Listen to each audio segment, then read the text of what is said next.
मेरे को, अरे लाल मेरे कोई ले गया हाय चुरा करके। कैसे धीरज धरूं हृदय में दो बतला करके। जतन कोई ऐसो करवाओ पुत्र मेरे को ढूंढवाओ। जतन कोई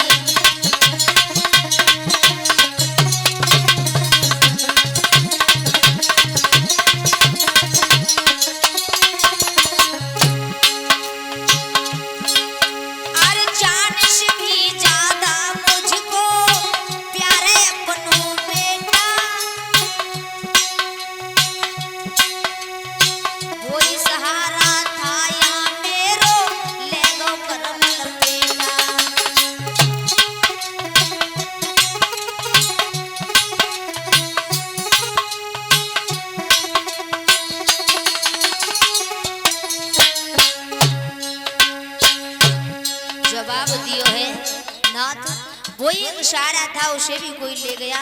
और ऐसा करो मेरे लाल को ढूंढवा करके मुझे दे दो, क्योंकि मैं लाल के बगैर रह नहीं पाऊंगी।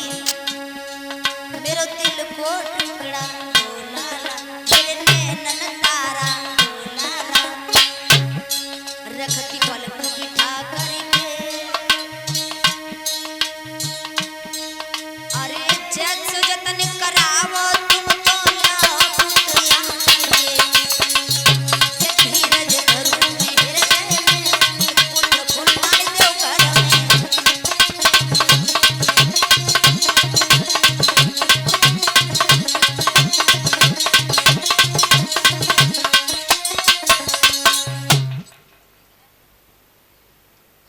जैसी हिवा ने कही है और सोई।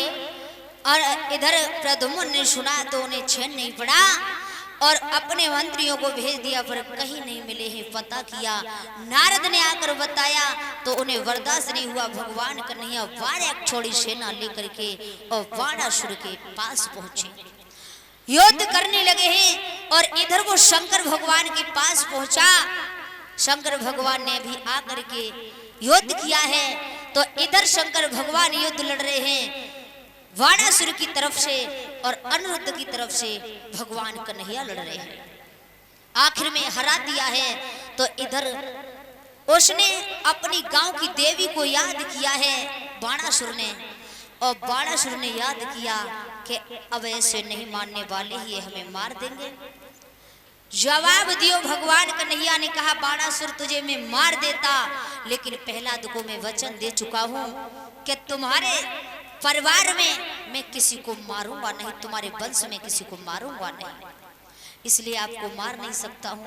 बाणासुर ने देवी को याद किया है। तो देवी नग्न अवस्था में आकर कन्हैया के सामने खड़ी हो गई। उन्होंने शर्म के मारे अपने चेहरे को दूसरी तरफ कर लिया है। सोई मौका देखकर बाणासुर भाग गया। शंकर भगवान बाणासुर फिर आए हैं और दोनों ने स्तुति की है, भगवान की शरण में आ गए।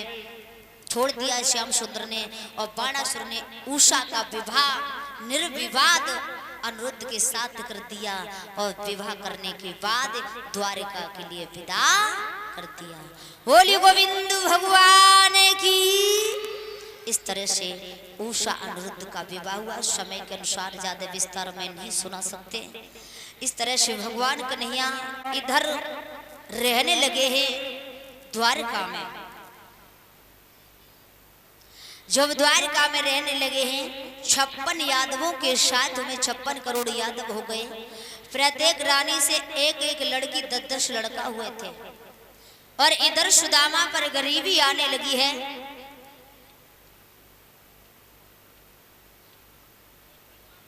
जैसी देखो है तो सुदामा इधर चले आए। सुदामा पर प्रतिदिन गरीबी आने लगी है। और जब गरीबी आने लगी है भक्तों, तो इधर सुदामा दर दर की ठोकर खा रहे हैं और उधर भगवान कन्हैया बड़ी अच्छी तरह से द्वारका में सबके साथ रह रहे हैं। पर ध्यान रखना, सुदामा पर इतनी गरीबी आ गई है। इधर सुदामा पर जब गरीबी आई है, पत्नी का नाम था सुशीला। सुदामा कहते हैं जिसका दामन सुंदर साफ होता है। सुशीला कहते हैं जिसका हृदय शीलमयी होता है। सुदामा की शादी हो गई, टूटी झोपड़ी में रह रहे हैं, रोजाना भीख मांगते हैं लेकिन उन्हें कुछ नहीं मिलता है। समय की बलिहारी है, बारे बार समय रोज भीख मांगते हैं पर कोई कुछ नहीं देता है सुदामा के लिए। किस्मत की बात है भक्तों। जब एक दिन झोपड़ी में सुदामा लेटे हुए थे, कन्हैया को याद कर रहे थे, सोच रहे थे कि कन्हैया अपने कर्मों से इतना बड़ा राजा बन गया, मैं भिखारी का भिखारी रह गया। भामिनी ने पूछो है नाथ क्या सोच रहे हो? तो उन्होंने सारी बात बताई। जवाब दिया तुम्हारे मित्र हैं तो उनके पास चले जाओ मिलने के लिए, वो तुम्हारे लिए कुछ दे या ना दे। लेकिन समय की बात है भक्तों, कहते हैं कि समय समय की बात होती है। वनी के चेहरे पर लाखों निशान होते हैं और बनी बिगड़ जाए तो दुश्मन हजार होते हैं। किस्मत वो है आज सुदामा और सुशीला की।